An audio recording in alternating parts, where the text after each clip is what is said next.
Working in an office has made me realize two things.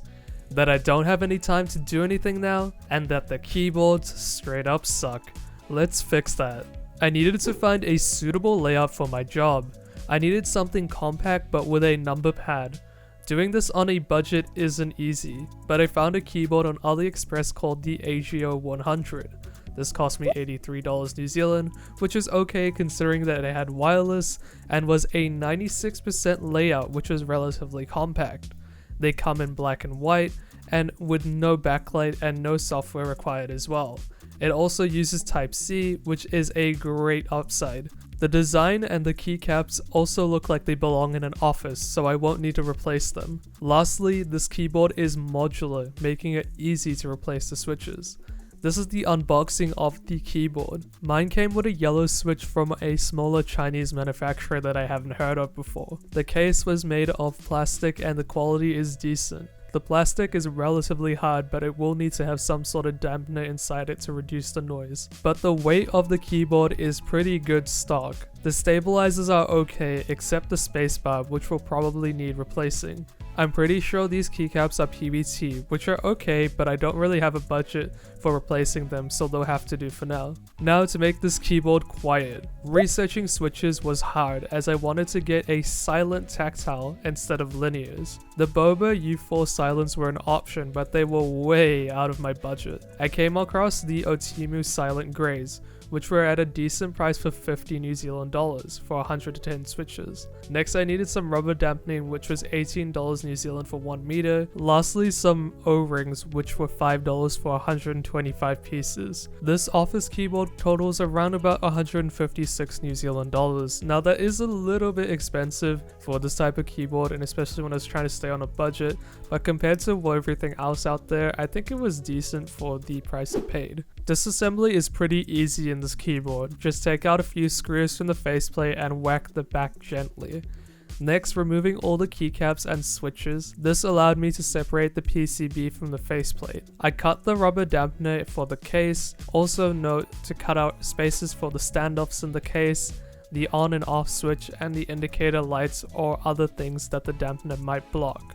Next, I did a tape mod on the back of the PCB. I did 5 layers of painter's tape. You can also use masking tape as well, but just keep in mind that if you need to take it off, it might not come off cleanly. I had done the tape mod earlier when I first disassembled the keyboard in the unboxing as well. That's why you can see me when I take it out, it already has the tape mod on it. Next was lubing the stabilizers. I removed the stabs from the faceplate individually and used Crytox 205G0 to lube the stabs. I was surprised though, the stabs were already a little bit factory lubed, so I cleaned the factory lube off and then applied my own. When placing the stabilizers back into the faceplate, I had used the Band-Aid mod underneath the stabs. I'm not really sure how much of a difference the Band-Aid made, but I just wanted to put it in there just because I had some extra time on me. I screwed down the faceplate and the PCB back together and the Otimu silent greys to put in. Lastly was to the O-rings on the keycaps, which I did myself instead of putting them on the switches.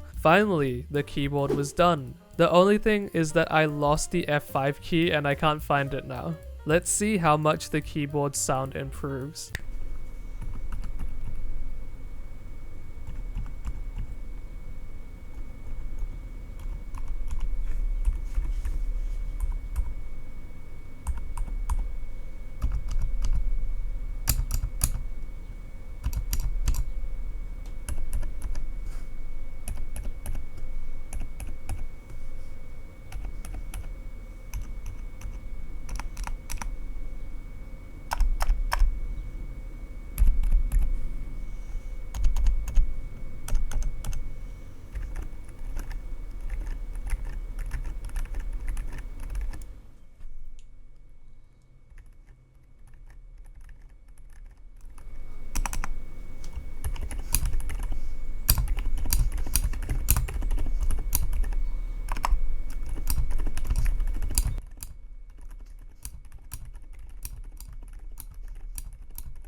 That's pretty impressive. I'm really happy with the outcome.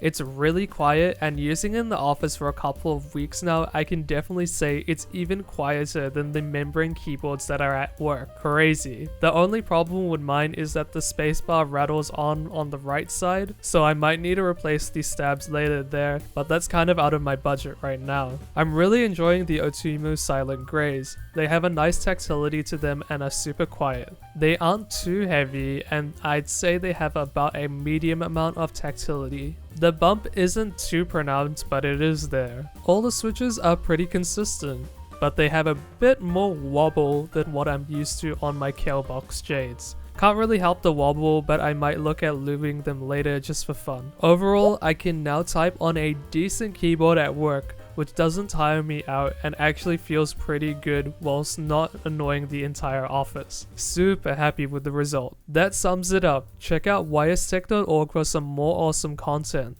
Stay safe, stay healthy, and I'll see you guys in the next one. Bye.